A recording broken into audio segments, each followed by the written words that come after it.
Hello, hello, hello, hidden gems. I just came out of packing to go to Arizona. I'm on my way to Phoenix because jury selection starts tomorrow for Lori Vallow Daybell's third trial. This time, we are hoping for justice for Brandon Boudreaux and his whole family. Brandon survived. Lori, is charged with conspiracy to kill Brandon Boudreaux, and he survived. But as I was packing, because again, jury selection starts tomorrow, Lori Vallow Daybell has officially made one last dramatic curtain call before the legal show begins. And I mean that. It is dramatic. She has filed a motion to boot Judge Boreski off the case for alleged personal bias. We've heard that before because of course she did. And Hidden True Crime has the motion in hand, and it's part legalese, part laurelese, and is fully committed to the chaos. It's dated May 20th, notarized on May 22nd, and filed on the 25th. And it's just come down the docket in the last hour. It's Lori's latest move reads, I would say, less like a legal argument and more like a cliffhanger. And yes, for those wondering, the stun belt she has been ordered to wear is still in the picture. Admittedly, the motion to me reads like a mix between a courtroom thriller, a very confusing courtroom thriller, and a very intense Yelp review. Lori accuses Judge Justin Boreski of being so biased, he might as well have joined the prosecution. She says he's rolled his eyes, allegedly, made snarky comments about her past lawyers, denied her motions without explanation, and just generally acted like someone who isn't on Team Lori.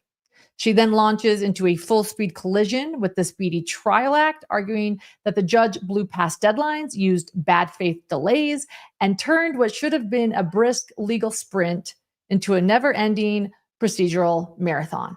It's very Lori-ish fashion. So according to Lori, Boreski's calendar crimes are grounds for dismissing the entire upcoming case against Brandon Boudreaux. So let's just go through this motion together and unpack it together. I've stopped packing so we can unpack this together because pretty much we're all in this together for the next few weeks. So here we go. The motion starts by reading, quote, I, Lori Daybell, being first duly sworn, say Mrs. Daybell has made multiple motions for Judge Justin Boreski to recuse himself from her cases. It's confusing, right? She's saying I, Lori Daybell, and then also refers to herself as her. So stick with me here. Ms. Daybell has made multiple motions for Judge Justin Boreski to recuse himself from her cases. He has refused to recuse, knowingly and willingly violating the Code of Judicial Conduct, Canon 1, 2, manifesting bias, prejudice, and cannot be impartial in the defendant's cases. On May 14th, 2025, the defendant's cases are in the worldwide media networks. Judge Boreski refused to recuse himself in direct questioning by the defendant. The judge proceeded to breach his duties of the Codes of Judicial Conduct, Canon 1, 2, and by further commenting with opinions of the defendant's prior two groups of counsel, the defendant's advisory counsel and the defendant's motions that he has denied without cause or decision to support his denial of requests. A judge should have recused himself related to the merits of their own ruling, end quote. Yes, stick with me here. It continues on saying, quote, in regard to the complaint of judicial misconduct, a judge commits error of laws in the process of reaching discretionary conclusions is abuse of discretion. On the May 14th, 2025 court proceeding, I was there for that day, Judge Boreski's behavior and judicial acts fall within the scope of, quote, bad faith. The acts were intentionally committed, and the judge knew or should have known that his actions were beyond a judge's lawful power of judge, but for corrupt purpose, which includes any other than faithful discharge of judicial duty regarding Rita Jett v. Arizona, 1994. So she just called Judge Bresky corrupt. That's going to land well with him, I'm sure. Let's keep reading. The motions that the defendant's prior two legal counsel teams, the defendant and her current advisory counsel, have advised for the defendant to file for evidence, and further motions of requests are crucial to the defense preparation, witnesses, experts, evidence, proof of innocence, cross-examination, rebuttals, and foundation to the defense, all which Judge Bresky has deprived the defendant of access to the evidence. A judge abuses his discretion in controlling discovery. Judge Bresky crossed the line of neutrality when he misemployed his powers, when he assumed rule, using his judicial powers to advantage or disadvantage a party unfairly. By the way, if this is confusing, you're not alone. Again, it's part legalese, but part laurelese too. The sentences are confusing. Let's keep going. Quote, thus, so really quickly, the judge has misemployed his powers when he assumed role, using his judicial powers to advantage or disadvantage a party unfairly, thus giving impression that this court has opinion. Improper judicial intervention results in prejudice. The facial expressions she brings up, attitude, demeanor, and statement deprive the defendant of a fair and impartial hearing, ER 8-4 violation. In conduct that is prejudicial to the administration of justice, a request for presiding disciplinary judge is being made on Judge Justin Bresky. Also on May 14th, Lori continues, Judge Bresky refused to apply or understand the direct guidelines of the Maricopa County Sheriff's Office's own attorney, Maricopa County Attorney's Office Civil Attorney Joseph Vigil. On March 20th, 2025, Maricopa County Sheriff's Office's response to remove restraints, aka stun belt, during trial on page 3, with quote, without any restraints in the courtroom, Maricopa County Sheriff's Office would recommend an unarmed detention officer and an armed sheriff's deputy in the courtroom. The belt is visible on the defendant and has fallen off the defendant in prior trial proceedings. The motion was denied by Judge Bresky. So here we go again. We did a whole video on the stun belt. We'll have that linked in the description of this episode. But Lori Vallow Daybell will not give up her desire to not wear this stun belt. And it's like kind of this mind-blowing moment to me that here we are again. It's like Groundhog's Day. So let's keep going. Under the Sixth Amendment, jurors' glimpses of defendant in restraints can rise to a level of due process violations. A person subjects another to the deprivation of a constitutional right within the meaning of Section 42 USCA if he, she does an affirmative act, participate in another affirmative act, or omits the to perform act which he or she is legally required that causes deprivation. Anyone causing any citizen to be subjected to a constitutional deprivation is also liable. The requisite causal connection can be established by a series of acts by which the actor inflicted the constitutional injuries and abuse of discretion. Judge Bresky's denial of both Maricopa County Sheriff's Office and Maricopa County Attorney's Office Civil Attorney Mr. Vigil's recommendations and the defendant's motion for removal of restraint belt. Okay. So again, Lori is bringing up the belt. She claims that if the jurors see it, then it could possibly be a problem. I did interview many jurors. One of them, I was directly asked about the stun belt. She says that she didn't see it, nor did anybody else. They had no idea. I also want to point out that she is claiming that the sheriff's office has absolutely said that she doesn't have to wear it. Well, again, I reported last week that actually the sheriff's office came back, and it wasn't just Judge Bresky now saying that she needs to wear the stun belt. The sheriff's office came back and said she needs to wear it. They do not have enough armed guards for the courtroom. They're low staffed with armed guards, unfortunately. A little nerve-wracking. But she has to wear it. The sheriff's office has made that clear as well.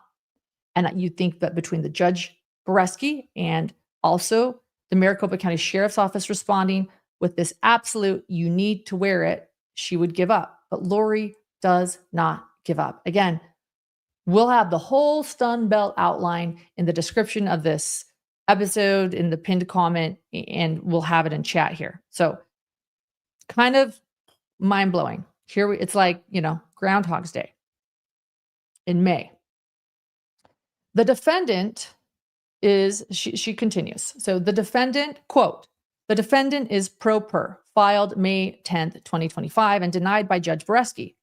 On May 14th, bringing up May 14th again, 2025, Judge Boreski denied defendant's motion to dismiss for abuse of discretion by Judge Justin Boreski, filed on April 26, 2025, for violation of Speedy Trial Act. Under 18 U.S.C.A. 3161b1, resulted in miscarriage of justice, failure to make prescribed findings to justify ends of justice continuance, cannot be excused as harmless error under the Speedy Trial Act.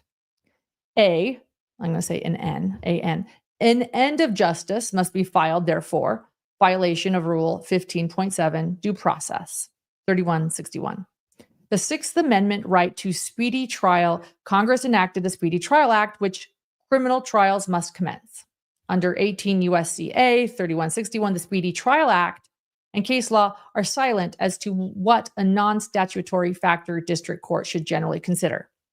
A court abuses its discretion when it fails to consider all factors relevant to the choice, and the factors it did rely on were unsupported by facts under 16 ARS Rules 8.6, denial of speedy trial. If the rules have been violated, the court must dismiss the prosecution with or without prejudice. Violating the speedy trial rule does violate spirit of rule and the fact the defendant is deprived of due process. So again, she's bringing up another old argument, the Speedy Trial Act that she claims that she has not had. Although Judge Boreski has offered her multiple times for a continuance, she has said, no, I want to go forward, full force, straight ahead. And Judge Boreski has shown her over and over again, we have not violated your speedy trial rights. She is claiming once again that he has. The state and Judge Boreski failed with end of justice for continuance. Judge Boreski therefore violated the Speedy Trial Act with failure to justify a continuance. May 11th, 2025 was the Speedy Trial Act limit of timeline for trial. Judge Boreski violated 16 ARS Rules of Criminal Prosecution Rule 8.2, 8.6. This was motivated by bad faith. The speedy trial clock has exceeded the maximum days. The act is violated. Thus, the case should be dismissed. Dismissal without prejudice is not a toothless sanction for a Speedy Trial Act violation. In U.S. versus Spanier, the court failed to request findings to justify ends of justice continuance, thus violating Speedy Trial Act. Warranting dismissal based on court violations, the Speedy Trial Act impasses strict specificity requirements for end of justice. The district court fails to comply with them. No continuance period may be excluded from speedy trial computation. A continuance period is not excludable from speedy trial calculations. The trial court's failure to set forth in the record its reasons for findings by granting a continuance violates 18 U.S.C.A.-3161. The indictment time period violates the Speedy Trial Act. The defendant's conviction would be reversed and the cause of remanded for dismissal of indictment. Guys, I don't know what it is about Lauren Daybell and punctuation, but I'm struggling. Thanks for being here for this. On April 9th, 2025, Judge Boreski in trial, which media networks aired his comment against the defendant violating 42 U.S.C.A. Religious Freedom Restoration Act of 1993. Oh, here we are. Okay. Once again, we're back to the Religious Freedom Restoration Act of 1993. That, once again, Judge Boreski has already ruled on, saying that her religious freedom was not infringed upon. But Lori is going to keep going. So let's jump into this now. Judge Justin Bresky stated, quote, "I guess to the extent that you are comparing yourself to these biblical figures, I will allow it," end quote. This was a malicious act by Judge Bresky to the defendant, manifesting discrimination and religious prosecution. Note, I think she meant persecution, religious persecution, but religious prosecution against Mrs. Daybell's religious exercise, beliefs, and practices under USCA Constitution amended 1st and 5th due process. The comments compound the prejudice of an erroneous misunderstanding for the purpose of fundamental error. The defendant only needs to establish one prong to prove fundamental error. A judge who engages in improper behavior while on the bench is sanctions imposed unprofessional conduct, and it violates ARS Rules 41, Duties and Obligations of Members. Under this rule, disqualification grounds, a judge must recuse himself from any proceeding while a judge expressed an opinion concerning merits of the proceeding or in which the judge has a personal bias against a party regarding case law. A judge violates due process by not recusing under 14th Amendment. With judicial decree does not justify public comment by a judge related to matter which is outside context of official proceeding. Another sentence that didn't make sense, and it's not a lack of understanding legalese, but we'll keep going. She cites case law, Canon 1, 2, and 3. A judge's public comment risk of appearing the judge impartiality and objectivity is compromised in violation of Canon 1, 2, 3. The comment is order for dismissal. Number 1, I am the defendant in the above entitled case. Number 2, I am informed and believe, and based on that information and belief, allege that the Honorable, she called him Honorable, the Honorable Judge Justin Bresky, the judge before whom this cause is pending, has personal bias against the defendant, Lauren and Daybell, in favor of the state. A judge who manifests bias or prejudice in a proceeding impairs the fairness of the proceeding and brings the judiciary into disrepute. Code of Judicial Conduct, Canon 1, 2, and 3. Facial expressions, here we go. Facial expressions, attitude, demeanor, and statements deprive the defendant of a fair and impartial hearing, misconduct, bias, or prejudice of judge.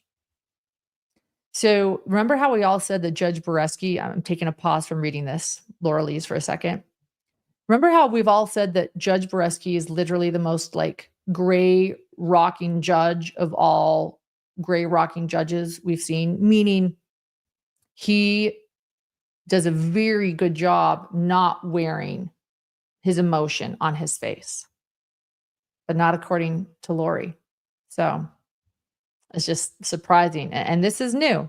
Here we go. She does a lot of old arguments. This is a new one. It is the judge's vibe that shows he is biased. A judge shall not preside once affidavit is filed. And the facts and the reasons for the belief that such bias or prejudice exist are a statement of facts above. End quote. We did it, guys. We got through that really messy motion by Lauren Vallow Daybell. So let's just unpack this together. I'm no lawyer, nor can I always understand Lori's punctuation or sentence structure. But here's what I got out of what we just read. So according to Lori, May 14th, 2025 was her personal judgment day. The judge refused to recuse himself, refused to ditch the stun belt on the day, which Lori notes has fallen off mid-trial awkwardly, although the judge says that's not what happened. It was starting to slip and they took her out the back room and fixed it. But Lori notes that it also, the stun belt ignored recommendations, the judge ignored recommendations from the sheriff's office and its lawyer about the courtroom restraints about the stun belt. But again, the Maricopa County Sheriff's Office has issued a statement and they've made it very clear they recommend the stun belt. And Lori says this whole setup violates her 6th Amendment rights and probably her fashion sense, let's be honest. She then launches into a full speed collision with the Speedy Trial Act, arguing that the judge blew past deadlines, used bad faith delays, and turned what should have been a brisk legal sprint into a never ending procedural marathon, which, again, talk about projection. I would say that Lori is the one that has turned this into never ending procedural marathon. But according to Lori, Boresky's calendar crimes are grounds for dismissing the entire case. And it doesn't stop there. She also says, and this is my favorite part, she also says that the judge's face, yes, his facial expressions, voila, they are what have lent to her right. They are what have made it so she did not have a fair trial. The judge's vibe. As did the comment he made about comparing herself to biblical figures, which actually Judge Boresky says he shouldn't have said that. He said, I should not have said that. But despite the fact that I should not have said that comment, this was the context for the comment I made. And Lori, you had a fair trial. But Lori is having none of that. Lori is still calling that religious prosecution, but persecution, we'll say, citing the Religious Freedom Restoration Act and claiming that her First and Fifth Amendment rights are crumbling to the ground. So this is what I'm gathering. In short, Lori's motion argues that Judge Boresky is biased, he's misused his powers, he's ignored her rights, he wears his bias on his face, and he needs to be disqualified immediately, preferably before he can sentence her, because of course that would be convenient.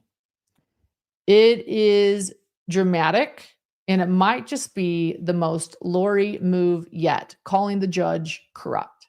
And I dare say,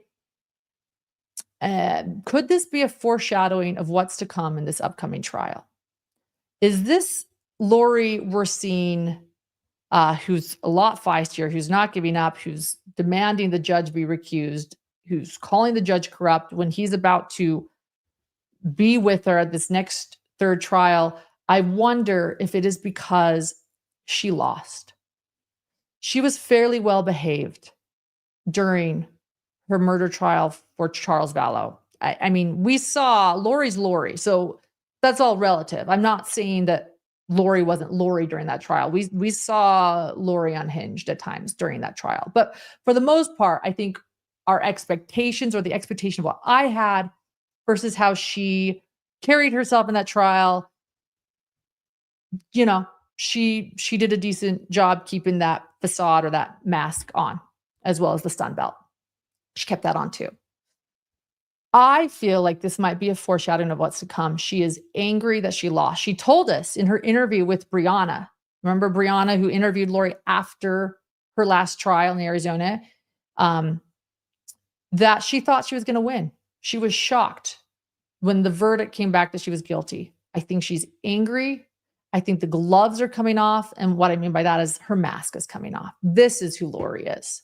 We're seeing the real Lori, which is why I call this the most Lori move yet.